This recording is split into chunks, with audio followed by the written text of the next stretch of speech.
Buenos días.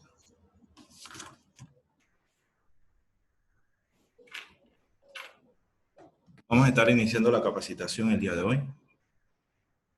Y a las personas que se vayan incorporando a medida de que vamos desarrollando la charla. Así que vamos a dar inicio, ¿no? Mi nombre es Jesús Ábrego, soy licenciado en Química, habilitado en Seguridad e Higiene Industrial. Actualmente soy asesor químico de la empresa Suquinsa. Y bueno, el día de hoy vamos a hablar de todas las adecuaciones exigidas. Ya de esto se viene hablando bastante. Las adecuaciones exigidas por el protocolo de MINSA. Vamos a desarrollar algunos temas que les voy a mostrar a continuación. Los temas son controles, prácticas y medidas sanitarias frente al COVID-19. Vamos a ver todo lo que son los controles, todas las prácticas que se deben desarrollar en sus empresas, en sus trabajos. Manejo del estrés como riesgo laboral, brigadas de limpieza y desinfección, manejo seguro de productos químicos, preparaciones o diluciones de productos, y ya por último, al final, vamos a habilitar todos los micrófonos de los participantes y vamos a abrir una serie de comentarios y preguntas por parte de ustedes. ¿Cuáles son los objetivos? Al final de esta capacitación, los participantes deberían conocer y evaluar si su empresa cuenta con los controles básicos. Van a ver cada uno de los controles que les voy a mostrar y de esta manera ustedes tomarán decisiones en sus empresas si ya cumplen en realidad con todo lo que establece los lineamientos de lo que es la nueva normalidad. Vamos a conocer también la diferencia de limpieza y desinfección, de qué se trata en realidad una limpieza y desinfección, la correcta ejecución según los protocolos de la OMS, OPS y MINSA, y vamos a ver la parte de seguridad en el manejo de productos químicos. Vamos a conocer que no necesitamos ser expertos para manejar productos químicos, establecer el uso correcto de equipos de protección personal. Vamos a conocer todos los equipos de protección personal al momento de realizar una desinfección y también al momento de manejar este tipo de productos químicos que vamos a ver. Bien, ¿qué sabemos actualmente? Si bien ya en Panamá tenemos alrededor de 8 meses con este tema de la pandemia, que todos conocemos, a nivel mundial desde diciembre, cuando se dan los primeros brotes, así que digamos que tenemos mucha información a través del tiempo, ¿no? Así que, digamos, actualmente, y digo actualmente porque en riesgo profesional y en evaluación de riesgo, siempre lo que son los riesgos biológicos que se trata de esto, lo que es el coronavirus, son evolutivos. O sea, la información que manejábamos hace 5 meses no es la misma que manejamos actualmente. Y de aquí a 2 años, tal vez esta información varíe y así mismo va a variar lo que son los controles y las medidas, ¿no? Entonces, por eso este título se llama Lo que sabemos actualmente. Y bien, ¿qué sabemos actualmente del coronavirus? Sabemos que pertenece a una extensa familia de virus, que existen varios tipos de coronavirus, venimos lidiando con él desde hace muchos años. Algunos son responsables de enfermedades respiratorias no muy graves, pero también existen los que son más graves, como el MERS y el SARS, que dan síndromes respiratorios agudos. Y este nuevo coronavirus que se ha descubierto es el causante de síndrome respiratorio agudo, que se conoce como SARS-CoV-2 y causa la enfermedad de COVID-19. Bueno, ¿y qué es la COVID? Bueno, como lo he dicho, es la enfermedad infecciosa causada por el coronavirus, ¿no? Y actualmente, como sabemos, es una pandemia. Entonces, eso es lo que sabemos del coronavirus actualmente. Los síntomas. También creo que todos conocemos los síntomas, pero vale la pena de nuevo recordarlo por el hecho de que estamos enfrentando un momento donde se están dando las reaperturas y obviamente vamos a encontrar muchos casos, nuevos brotes y esperemos poder controlarlo, ¿no? A nivel de nuestras empresas y a nivel nacional, ¿no? Ya sabemos que puede dar congestión nasal, molestia, dolor de garganta, dolor de cabeza, conjuntivitis, pérdida del gusto, problemas estomacales, erecciones cutáneas, cambios de color de los dedos. Estos síntomas suelen ser leves y comienzan gradualmente. Algunas personas solo presentan síntomas levísimos e incluso hay personas que no presentan ningún síntoma, a las que le llamamos asintomáticas. Y por esta razón hay que tener los controles establecidos y saber detectar estos tipos de síntomas y aislar las personas, ¿no? Hay que tener mayor cuidado con las personas mayores que padecen infecciones médicas previas, pues pueden complicarse. Sin embargo, la parte muy importante es que cualquier persona, y eso debemos recordarlo en estos momentos, porque nosotros tendemos a normalizar las cosas, ya ha pasado mucho tiempo desde los primeros casos en Panamá y ya vemos que la población empieza a normalizar todo. Y seguimos viviendo con el virus y vamos a vivir con él por muchos años según lo que dicen los estudios científicos. Debemos recordar que cualquier persona puede contraer y caer gravemente con esta enfermedad. ¿Cómo se propaga? Bien, de una persona a otra. Sabemos que la principal fuente ahorita mismo son las gotículas que salen desprendidas desde la nariz o la boca cuando la persona tose, estornuda o habla.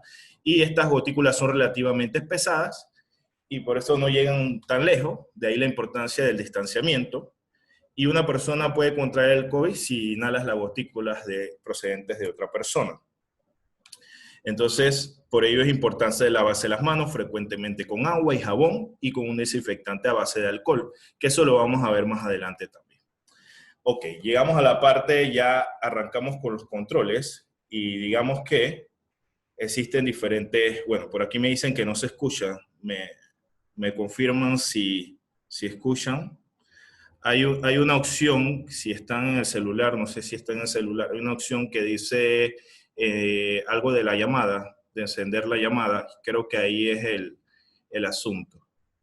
Ajá, eso, lo que dicen en el chat. Así que fíjense en el chat, los que no pueden escucharme, bueno, igual no me van a escuchar, están leyendo ahorita mismo, si no se escucha, ahí le están dando las recomendaciones. Vamos a seguir. Controles. Existen diferentes controles en seguridad industrial y hablamos lo que es la jerarquía de controles de riesgo. Eso es un término que se utiliza mucho en seguridad laboral, en riesgo profesional, que se aplicarán. Es una forma de proteger a las personas. Los controles, digamos, son barreras que separan del peligro a las personas. Obviamente tienen una jerarquía o van desde un nivel más efectivo a menos efectivo, como los vemos aquí.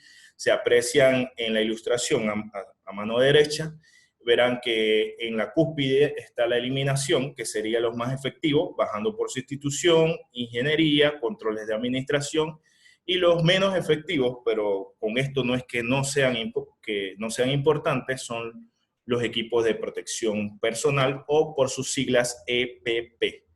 Entonces, esta jerarquía se representa de esa manera. Y vamos a ver en detalle. La eliminación y sustitución, como lo vimos, son los controles más efectivos. Sin embargo, ¿qué sucede con la eliminación y sustitución? No todo en nuestra empresa podemos eliminarlo. Hay funciones, si hemos visto, se han eliminado ciertas funciones a lo largo de esta pandemia, en algunas empresas se han cerrado y todo.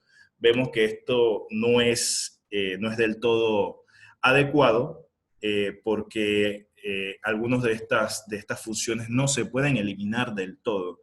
Entonces, y sustituirlas también, a veces cuesta en las empresas sustituir algunas funciones, algunos tipos de servicios que se brindan. Sin embargo, el Comité de Higiene debería evaluar qué tareas y qué procesos se pueden identificar donde podrían implementarse estos controles de eliminar o de sustituir por otras funciones o, por ejemplo, maneras de trabajar, ¿no? Entonces vemos que es lo más efectivo, pero no se puede aplicar fácilmente. En el caso de los controles de ingeniería, lo que se busca es aislar a los trabajadores del peligro. Entonces, algunos ejemplos podrían ser los métodos de limpieza que ahora son húmedos. Se rocía agua en vez de ir directamente a barrer, por ejemplo, las superficies en seco. Ahora vamos a hablar de eso. Se cambian espacios, no sé si en sus empresas han alterado espacios de trabajo, se modifican asientos, se delimitan los asientos, se arreglan las recepciones, utilizamos ese tipo de mamparas para separar físicamente a los empleados, ¿no? En las reuniones. Ok, me disculpa un momento. Se usan letreros, se reemplazan los artículos comunes, se usan anuncios verbales, señalización, se toman medidas para mejorar la ventilación del edificio, se aumenta el suministro de flujo de aire.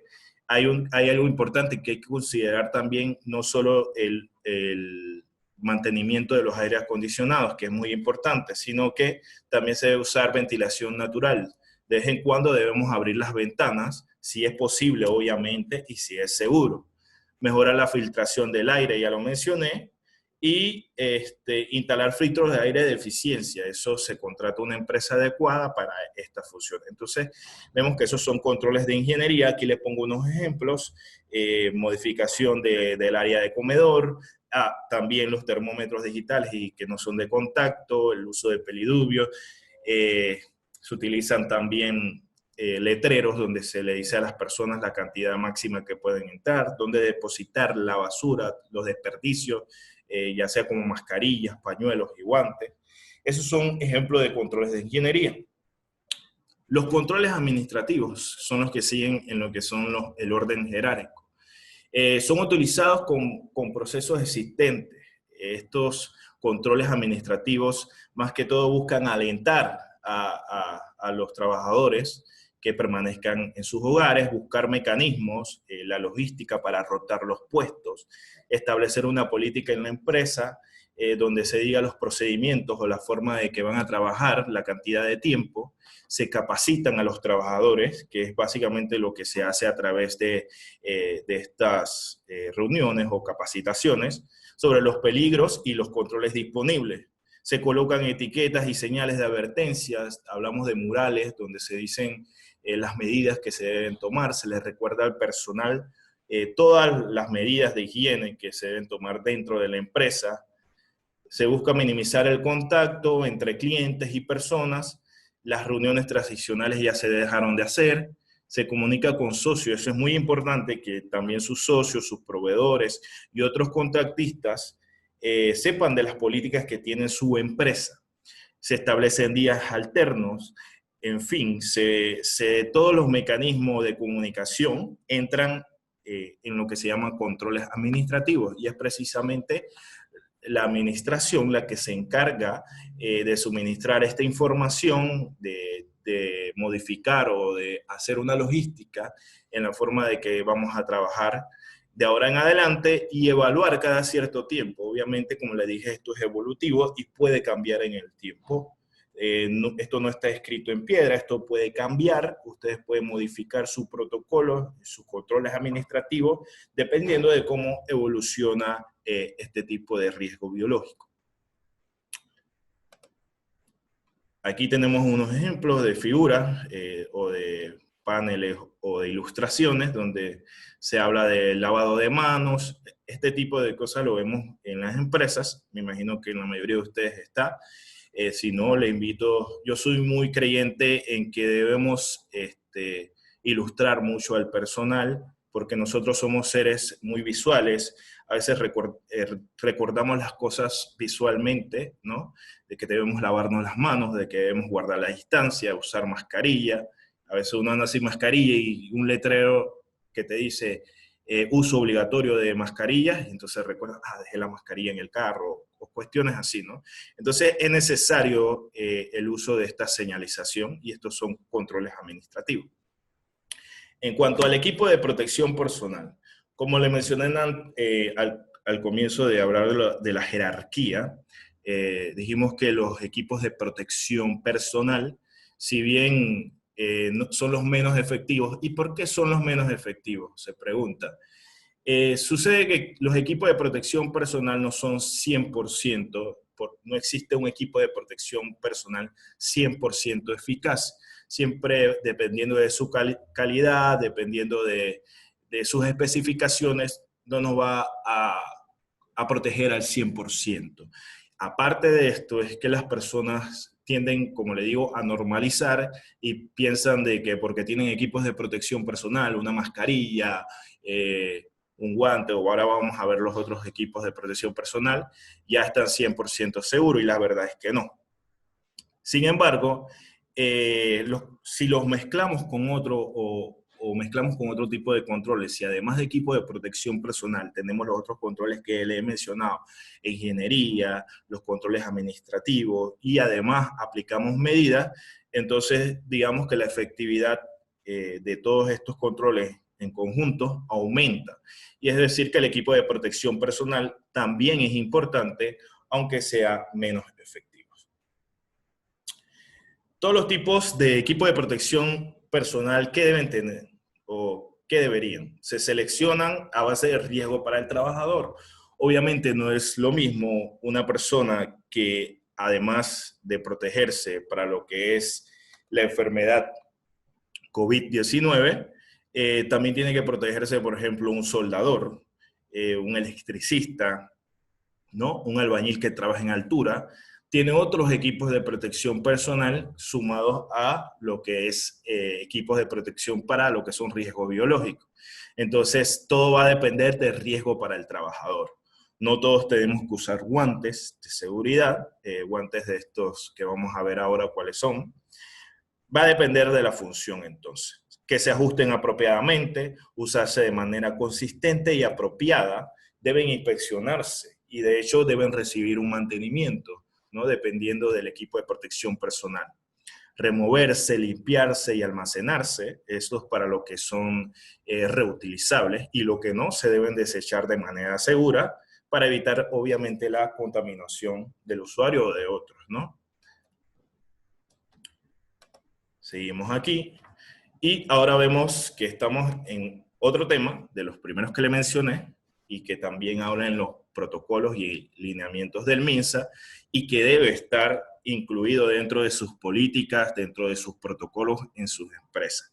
Es el manejo del estrés en medio del COVID-19 o de la COVID-19. Esto no pretende ser una capacitación a nivel psicológico, porque no soy psicólogo. Sin embargo, lo vamos a tratar, y es la manera como debe ser, como un riesgo laboral. Y ahora vamos a conocer que el estrés es un riesgo laboral y que se ha incrementado con lo que es la pandemia. De ahí las recomendaciones del MINSA a que estos temas sean tratados, y de la OMS. ¿Qué sucede? Se estima que una tercera parte de la mitad de la población, cuando está expuesta a una de estas manifestaciones o de estos eventos, perdón, de tipo de pandemia, sufren una manifestación psicológica. ¿Por qué? Por las preocupaciones, por la ansiedad sobre lo que va a pasar, qué nos va a pasar a nuestra familia. Y creo que todos los que estamos escuchando esta charla hemos experimentado esto de alguna u otra manera, ¿no? Desde que comenzó la pandemia, desde los primeros brotes aquí en nuestro país, hemos presenciado o hemos tenido estas manifestaciones. En el caso del estrés, es uno de los riesgos psicosociales, y esto es importante que lo recuerden. El estrés está clasificado como un riesgo psicosocial dentro de lo que son todos los riesgos laborales, y es uno de los primeros a nivel global.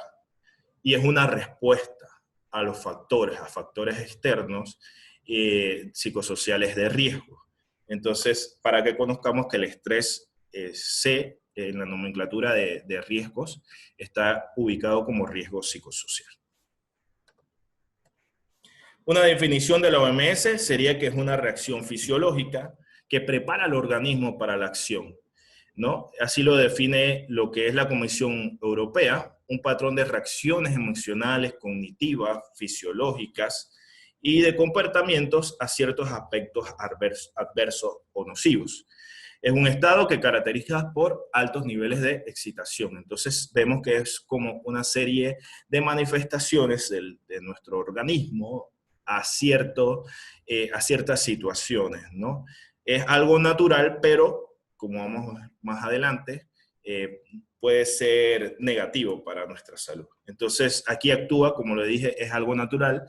Hay hormonas que se liberan, existen varias, pero las principales son la adrenalina y el cortisol. Entonces vemos que es algo químico, es algo biológico de nuestro cuerpo y son producidas al momento de peligro, ¿no? Entonces vemos que es una respuesta. Pero ¿qué sucede? Como le comentaba, los brotes pueden resultar estresantes en algunas personas. Hay temor, hay ansiedad, es agobiante, sobre todo en momentos de cuarentena, todo lo hemos experimentado, y esto va a suceder tanto en adultos como en niños. O sea, nadie se escapa del estrés durante los brotes. ¿Qué puede incluir? Como le dije, temor o preocupación. Se alteran los patrones de sueño, alimentación. Las personas estresadas por este tipo de eventos se la pasan pensando en las noches, no pueden dormir, algunas personas dejan de alimentarse adecuadamente o consumen más alimentos. Problemas de salud crónicos, o sea, agravamientos. Si usted tenía una enfermedad o un familiar tenía una enfermedad y pasa por un proceso de estrés, se agrava esa enfermedad. Si hay problemas de salud mental, también se pueden agravar. Y se tiende a consumir mayor alcohol, personas que fuman o el uso de drogas, ¿no? Lo cual es, obviamente, conocemos que es mal para nuestra salud. Cada uno reacciona de manera diferente a las situaciones de estrés. O sea, no es la misma situación que puede vivir X persona con Y persona, ¿no? Va a cambiar dependiendo desde la óptica o desde cómo lo viva, ¿no? Lo que es la situación de estrés. ¿Y cuáles personas con mayor intensidad responden a las crisis?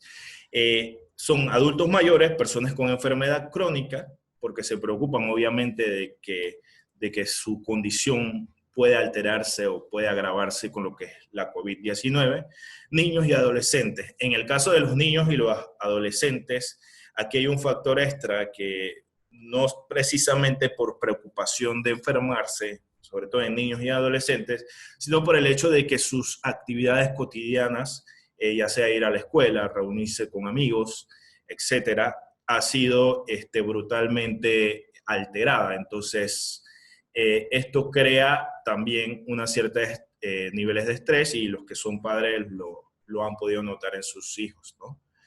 Y las personas, obviamente, los que están al frente, las personas del área médica también experimentan, obviamente, mayores niveles de estrés porque están lidiando con la enfermedad. Si les preguntas a algún personal de salud que ustedes conocen, familiar o amigo, van a notar en su expresión de que obviamente le ha causado mayores niveles de estrés. Y obviamente las personas con enfermedades mentales, como lo he mencionado, ¿no? Entonces, ¿cómo podemos manejar el estrés? Formas de lidiar con el estrés. Los expertos, o los que recomiendan, nos recomiendan básicamente tomarnos descansos, dejar de leer o escuchar las noticias. Obviamente, uno necesita estar informado, sin embargo, es contraproducente el exceso de información, sobre todo en estos temas de pandemia. Y aquí vemos que esto incluye redes sociales. Escuchar hablar de la pandemia reiteradamente puede causar estrés y puede afectarlo. De hecho, estos grupos, no sé, ustedes en qué tipo de grupos estén, pero casi la mayoría de grupos a inicio de la pandemia, no sé si ya se ha bajado esto en ciertos grupos, enviaban muchas cadenas, muchas noticias falsas, o que no tenían un valor científico. Entonces, muchas de ellas no eran ciertas, solamente eran para causar precisamente reacciones negativas en la persona. Hay personas que les gusta o se dedican a esto, ¿no? Y entonces hay que tener cuidado con lo que se comparte y lo que se lee en las redes. Cuidar tu cuerpo. hacer ejercicios de estiramientos, haga respiraciones profundas. El ejercicio no necesariamente es que usted se va a volver un atleta de alto rendimiento. Digo, si ese es su objetivo, está bien. Sin embargo, también debemos por lo menos tomar al día, por lo menos 30 minutos para hacer algo de estiramiento, algo de ejercicio, 3 veces a la semana, por lo menos tener una rutina. También se habla de comer saludable, esto ya lo sabemos, lo vemos en repetida, pero bueno, nos gusta la comida chatarra. Lastimosamente, en Panamá somos muy dados a la fritura. No digo lastimosamente porque a mí también me gusta la comida panameña, sino que está muy cargada de carbohidratos, de grasas. Entonces, aumentan nuestros problemas de salud. Obviamente, todo en exceso es malo. Evite consumir alcohol y obviamente drogas. No quiere decir que no se va a tomar una cervecita, 2 cervecitas, está bien, ¿no? Pero el exceso en el alcohol es malo. Y obviamente las drogas, digo, no voy a dar un tema de drogas, cada quien toma sus decisiones, pero sí hay que conocer que las drogas obviamente va a afectar en lo que es el estrés. Hágase un tiempo para relajarse y conversar con otras personas. Siempre comunicarse, buscar personas de confianza para hablar. Bien. Si bien le dije antes de que el exceso de información es mala, sí es bueno conocer datos para ayudar a reducir el estrés, pero datos que sean de fuentes confiables. Entonces se nos recomienda que aprendamos a compartir datos y también a buscar información adecuada para detener lo que son las propagaciones de rumores. Cuando uno comparte una información precisa o busca información precisa, nos puede ayudar a nosotros a calmarnos, pues alertarnos por noticias falsas de que se va a acabar el mundo, que vamos a morir todos, nos altera, pero cuando buscamos información de fuentes científicas, yo sé que a veces es un poco complicado o un poco difícil creer en organismos internacionales, y lo hemos visto porque cambian de decisiones, pero hay que considerar, como le dije al inicio, que los que son los riesgos son evolutivos y la información de ayer no es la misma de hoy. Igual sucede con los medicamentos que tal vez en algún momento fueron efectivos o se creyeron que fueron efectivos, hoy tal vez no lo son, o viceversa. Los medicamentos que antes se pensaba que no eran efectivos, puede que ahora sí lo sean. Entonces, en cuestión de riesgos biológicos, como le digo, es evolutivo y hay que tener en cuenta esto, buscar la información correcta. ¿No? Ok, vamos a seguir aquí. Cuide su salud mental. Si usted siente que no puede, que esto interfiere, el estrés interfiere con sus funciones, que tiene mucho agobio por varios días seguidos, entonces lo ideal, aquí estas son recomendaciones básicas, las que le dije antes, son de expertos. Pero lo ideal es que usted consulte a un proveedor de atención médica, ¿no? Y obviamente las personas que ya tienen un problema de salud mental preexistente, que esto no debe haber un estigma por esto existe, ¿no? Hay personas que han sufrido, recuerden que nuestro cerebro está compuesto por miles y miles de células, neuronas, conexiones. Entonces hay veces que personas experimentan problemas de salud mental por factores químicos, biológicos o genéticos. Entonces hay que estar atentos a aparición de síntomas nuevos con estas personas. Deben estar en contacto también con su proveedor. En el estrés laboral, y vamos finalizando con el tema de estrés laboral, y como le decía, es casi inevitable dejar de pensar de lo que es la enfermedad y que esto nos produzca este tipo de ansiedad y miedo, en especial cuando tenemos que regresar al trabajo. Los que han estado con sus contratos cesados y después nuevo se reincorpora a lo que son sus funciones, es normal que estas personas tengan cierto miedo, cierta ansiedad. Sin embargo, es bueno, ¿no? Es bueno porque esto nos protege de ciertas situaciones de peligro. Precisamente el miedo es una reacción también de nuestro sistema para protegernos.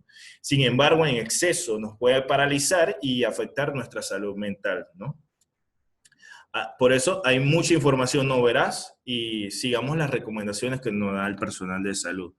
Y un punto importante que quiero destacar, que una forma de ayudar a que nuestros trabajadores o ayudarnos a nuestros compañeros o nosotros mismos cuando regresamos a nuestras funciones o si seguimos con, no hemos parado y seguimos con nuestras funciones y estamos preocupados por todo lo que está sucediendo o lo que pueda suceder, es que implementemos nuestros controles debidamente. No solo que quede en papel, todo lo que le he mencionado anteriormente de los controles administrativos, de ingeniería, no debe quedar solo en papel.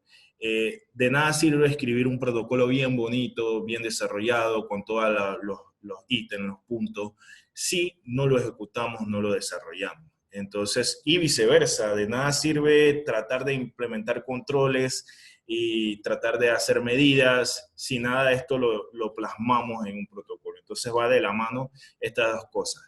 Y cuando tenemos ya un protocolo establecido, lineamientos y procedimientos en nuestra empresa, y se cumplen y se desarrollen, entonces esto baja los niveles de estrés en los colaboradores. Entonces es importante de que esto lo revisen en sus empresas también. Obviamente tener la presencia de casos causa estrés en la sociedad y esto repercute directamente el estrés laboral. Y no solo eso, casos que se van a dar en nuestras empresas, debemos estar preparados en nuestros protocolos para cómo lidiar con esto de una manera segura y eficaz, porque va a causar estrés el hecho de que hay presencia de casos. Entonces, ¿qué es lo que se plantea para manejar el estrés a nivel del MINSA, OMS o PS? Es que existan pausas pequeñas de máximo 5 minutos por hora. ¿Cuál es el objetivo de estas pausas? El objetivo es realizar ejercicios de estiramiento, respiración, hidratarse, ir al baño, etc. O sea, es en una hora, pasada una hora, tomar 5 minutos. Cada hora que pase 5 minutos de pausa para estirar, para ir al baño, cualquier cosa que pueda relajar al personal. Esto permite que exista buena armonía dentro de nuestra empresa. ¿Cómo se puede detectar cuadros de estrés laboral? Okay. Ahí vamos a ver manifestaciones de dolor de cabeza intenso, ¿no? O frecuente, que de repente te tomas una pastilla para el dolor de cabeza y te calma un poco y de nuevo vuelve, ¿no? A lo largo de la jornada. Falta de concentración, si usted ve, esto se puede ver desde ustedes mismos evaluarse o su supervisor o la persona a carga, si están encargados de un departamento X, usted puede visualizar esto. Falta de concentración, si la persona era una persona que, digamos, se concentraba bastante en su trabajo, desarrollaba bien en el tiempo adecuado y de la noche a la mañana empieza a perder ese sentido de la concentración, posiblemente esté en un cuadro de estrés. Sensación de malestar general al momento del trabajar, o sea, apenas que empezamos, estamos bien, nos sentimos bien, llegamos al trabajo y apenas que llegamos empezamos a sentir malestares, y no solo de la COVID, de COVID-19, otro tipo de malestares. Errores en actividades cotidianas, personal que antes realizaba su función adecuadamente, digo, todos cometemos errores, eso es normal, un error diario, pero vaya, si ya empezamos a tener errores frecuentes en nuestros procesos, en nuestro trabajo, puede ser que también estemos frente a un cuadro de estrés, ansiedad, frustración y un punto importante, discusión con compañeros y jefes. Si bien dentro de las empresas siempre existe desigualdades o malos entendidos, siempre hay que estar abierto al diálogo y todo este tipo de mediaciones entre compañeros, jefes, supervisores. Pero ya cuando las cosas se salen de control, cuando vemos personas que tal vez ni siquiera eran, por decirlo así, agresivas y muestran discusiones con compañeros o jefes, de hecho, entonces ya podríamos pensar de que esta persona también está por un cuadro de estrés. Entonces, ¿qué es la pausa laboral que ya le venía comentando, ¿no? Consiste en una serie de movimientos que incluye estiramiento, calentamiento. Ha sido diseñado para realizar antes, durante y después de la jornada. Y esto disminuye el riesgo también de lesiones o de trastornos musculoesqueléticos. Y esto también aumenta la eficacia en el trabajador. Y como le dije, esto ayuda a aliviar el estrés y reduce la inactividad física. Entonces aquí vemos unos ejemplos de lo que son algunos ejercicios de cuello y hombro. Son básicamente estiramientos. Es bueno de que esto también, si consiguen estas figuras, están creo que en la página del MISA o MS o en internet lo pueden buscar, ¿no? Entonces, poner en sus murales, en algún lado de su empresa, este tipo de imágenes, ¿no? También se pueden hacer sentados. Ahí vemos otro ejemplo de cómo se pueden hacer. Son estiramientos, giros, pies, rodillas, hombros, manos, cuello. Los beneficios son que reduce la tensión muscular, como le dije, previene lesiones y lo más importante, disminuye el estrés y la sensación de fatiga y mejora la atención, concentración y también la parte de ergonomía, mejora la postura. Entonces vemos que lo que es esta pandemia no es solamente un riesgo biológico, también están los riesgos psicosociales y también los riesgos, otro tipo de riesgos que se pueden manifestar, o sea, riesgo ergonómico, que es como la postura, el estrés. Entonces vemos que desencadena una serie de riesgos más que se tiene cuando hay una pandemia. Y bueno, esto también, si básicamente esos son lo básico que se puede usar para manejo de estrés. Sin embargo, si esto a usted no le funciona, o si a su personal no le funciona, lo ideal es que usted busque o la persona busque ayuda por especialistas, como se lo mencionaba. Y con esto terminamos el tema, la parte de manejo de estrés laboral visto desde un ángulo como riesgo laboral, obviamente.